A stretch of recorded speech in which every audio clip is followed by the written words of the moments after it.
سیدنا عثمان غنی، آپ سیدنا ابو بکر کے بعد سیدنا عمر کی دور خلافت کے بعد آپ تیسرے خلیفہ راشد منتخب ہوئے، اور آپ کا دور خلافت 12 سال کے عرصے پر محیط ہے۔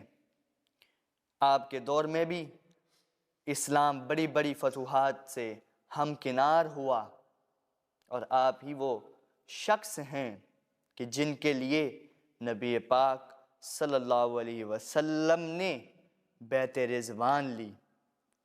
آپ کے لیے نبی پاک صلی اللہ علیہ وسلم نے تمام صحابہ سے اپنے ہاتھ پر بیعت رضوان لی اور کہا کہ میرا ہاتھ اللہ کا ہاتھ ہے اور میرا ہاتھ عثمان کا ہاتھ ہے۔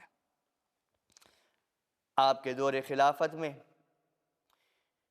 قرآن پاک کی تبلیغ و ترویج سرکاری سطح پر کی گئی، اور قرآن پاک کا پڑھنے کا انداز جو قریشی انداز تھا اس کو مقرر کیا گیا، اور سرکاری سطح پر اس کی ترویج ہوئی۔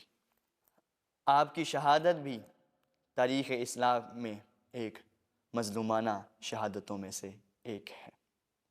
آپ کے گھر کا گھیراؤ 200 بلوائیوں نے کر لیا۔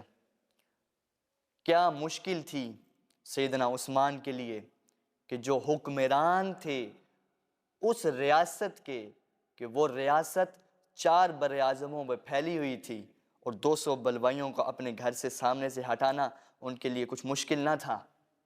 لیکن آپ رضی اللہ تعالی عنہ حرمت شہر رسول کی خاطر آپ نے یہ عمل نہ کیا، اور آپ نے چاہا کہ شہر مدینہ میں کسی کا خون نہ بہے اور حرمت شہر رسول پامال نہ ہو۔ آپ اپنے گھر کی چھت پر آتے ہیں اور دیکھتے ہیں کہ 200 بلوائیوں نے آپ کے گھر کا راستہ روکا ہوا ہے۔ آپ صدا دیتے ہیں کہ کیا تم میں علی موجود ہیں؟ تو صدا آتی ہے کہ نہیں، علی موجود نہیں ہے۔ پھر آپ کہتے ہیں کہ کیا تم میں سعد موجود ہیں؟ تو پھر تمام لوگ آواز دیتے ہیں کہ نہیں، ہم میں سعد موجود نہیں ہے۔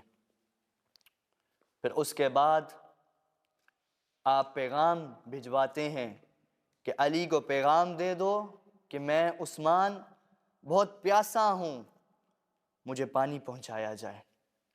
تو جب یہ پیغام سیدنا علی المرتضیٰ رضی اللہ تعالی عنہ کے پاس پہنچتا ہے تو آپ اپنے دونوں شہزادوں امام حسن اور امام حسین علیہ السلام آپ کو کہتے ہیں کہ جاؤ یہ پانی عثمان کے گھر تک پہنچاؤ۔ تو دونوں شہزادے وہ پانی سیدنا عثمان تک پہنچاتے ہیں۔ سیدنا عثمان نے بڑی کوشش کی کہ ان بلوائیوں کو سمجھائیں کہ جن کے دلوں پر سیاہ پردے اللہ نے ڈال دیے تھے، کہ ان کو اپنے خون سے اس گناہ عظیم سے بچا لیں۔ آپ پھر سے اپنے گھر کی چھت پر آئے اور کہا کہ کیا تمہیں حیا نہیں آتا کہ تم مجھ پر اسی کنویں کا پانی بند کرتے ہو کہ جو کنواں مجھ عثمان نے ہی خرید کر تم اہل مدینہ کے لیے وقف کیا۔ سخت پیرے کے باوجود بھی کچھ بلوائی آپ کے گھر میں داخل ہو گئے۔ صبح کا وقت تھا اور سیدنا عثمان قرآن پاک کی تلاوت فرما رہے تھے، اور قرآن پاک کی تلاوت کے وقت ہی کچھ لوگوں نے آپ کے گھر میں گھس کر آپ کو شہید کر دیا،